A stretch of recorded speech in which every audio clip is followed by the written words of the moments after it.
Dans la dernière vidéo, je vous expliquais que les raisons de mon célibat portaient notamment sur mes croyances limitantes qui pouvaient éventuellement m'amener à saboter mes relations. Je crois pas l'avoir déjà fait, mais je pense que ça pourrait. Aujourd'hui, j'ai envie qu'on parle des red flags, c'est-à-dire ces choses qui m'empêchent également d'être en couple, mais avec les mauvaises personnes. Donc ça, c'est plutôt une bonne chose. Parce que être en couple avec des gens qui ne nous correspondent pas, ça ne sert à rien. Eh oui. Alors déjà, un red flag, qu'est-ce que c'est? Pour ceux qui ont fait allemand LV1, ça veut dire drapeau rouge. C'est-à-dire, en gros, stop, abort mission, fuis, casse-toi. C'est notamment des discours ou des comportements chez la personne que tu fréquentes qui sont le signe que votre relation risque d'être compliquée, voire de ne pas marcher du tout. Exemple très concret. Tu es plutôt de gauche et tu te rends compte que ton date a voté Zemmour aux dernières élections. Bon bah je vais pas te mentir, il y a peu de chances que ça marche entre vous. Alors des red flags, il y en a de toutes sortes. Il y en a des très gros où là vraiment faut se casser. Il y en a des petits où on est en mode bon, faut voir, peut-être ça peut s'arranger. Il y en a des universels et surtout il y en a des personnels.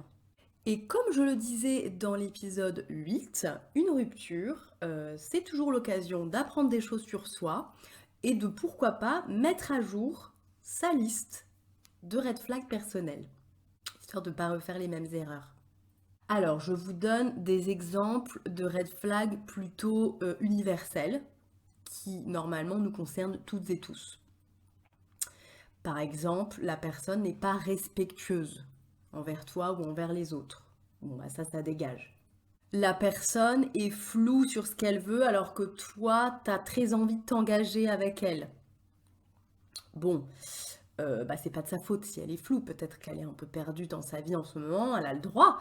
Sauf que toi, du coup, bah ça va pas matcher avec tes attentes. Donc, next. La personne est très autocentrée. Ne parle que d'elle, ne te pose pas beaucoup de questions, ne prend pas tellement de tes nouvelles. Non. La personne te critique beaucoup ou te demande carrément de changer ta personnalité.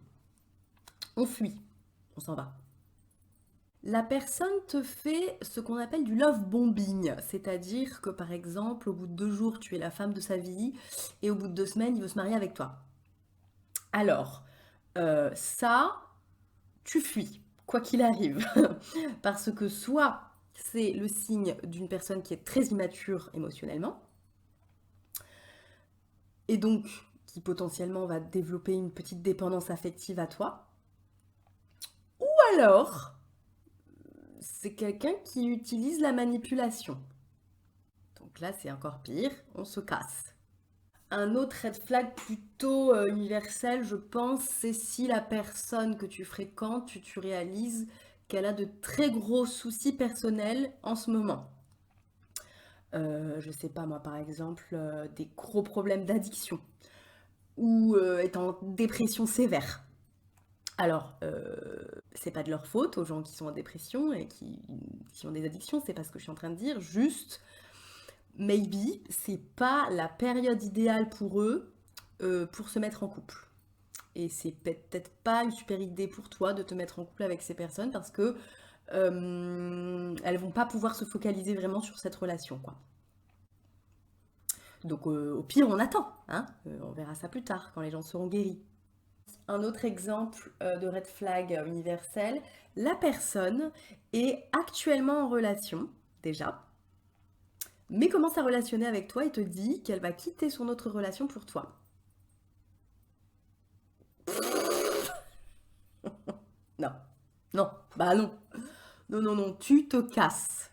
Voilà, ça, bon, c'est normalement des red flags qu'on a à peu près tous, je pense, que j'appelle moi les red flags universels. Maintenant, c'est quand même aussi important de savoir quels sont tes red flags à toi personnels, parce qu'il peut y avoir des petites choses qui sont finalement très importantes pour toi dans une relation, et c'est quand même bien de le savoir. Personnellement, grâce à mes dernières ruptures, j'ai réalisé des choses sur lesquelles je serai à l'avenir plutôt vigilante, en plus du reste. C'est par exemple que personnellement, j'ai remarqué que dans une relation, c'est indispensable pour moi d'être avec quelqu'un qui me fait beaucoup, beaucoup, beaucoup rire. Qui a donc le même humour que moi, parce que si il est très drôle mais qu'on n'a pas le même humour, ça marche pas non plus. Ça, c'est quelque chose que j'ai souvent eu dans mes relations, parce que je pense que je vais vers ce genre de personne. Mais ces derniers temps, je me suis rendu compte, en relationnant avec d'autres genres de personnes, que ben, ça me manquait trop en fait. Et que si je tombe sur quelqu'un qui n'est pas extrêmement drôle, ou qui me fait en tout cas pas extrêmement rire, qui a un humour mais qui n'est pas le mien, eh bien, ça me manque trop.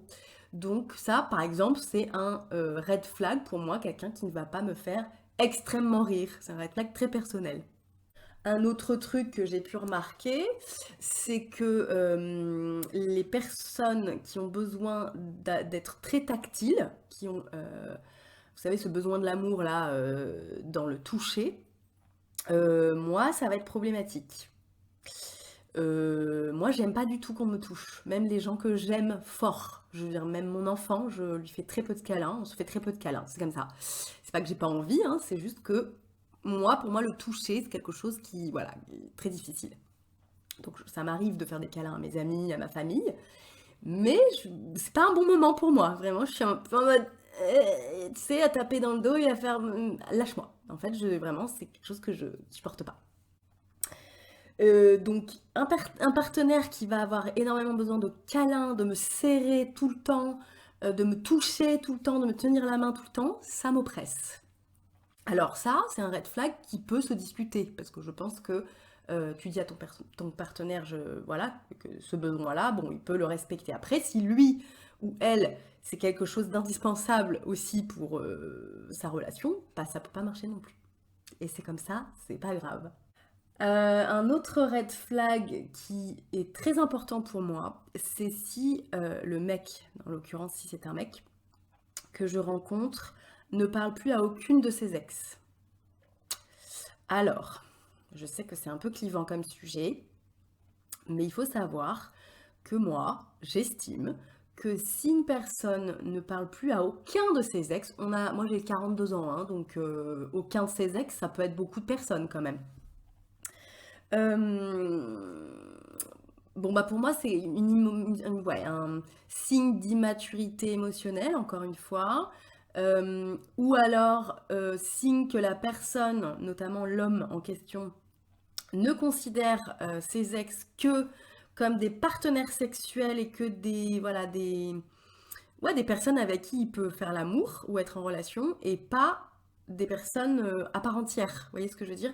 Pour moi, ça s'apparente à la fuck zone, en fait. Les ex qui te parlent plus, sous prétexte qu'ils peuvent plus te baiser. Voilà, ça c'est un truc que je supporte pas. Alors, je dis pas qu'on est obligé d'être ami avec ses ex, ni qu'on est obligé d'être ami avec ses ex tout de suite après la rupture, bien sûr, c'est un autre débat.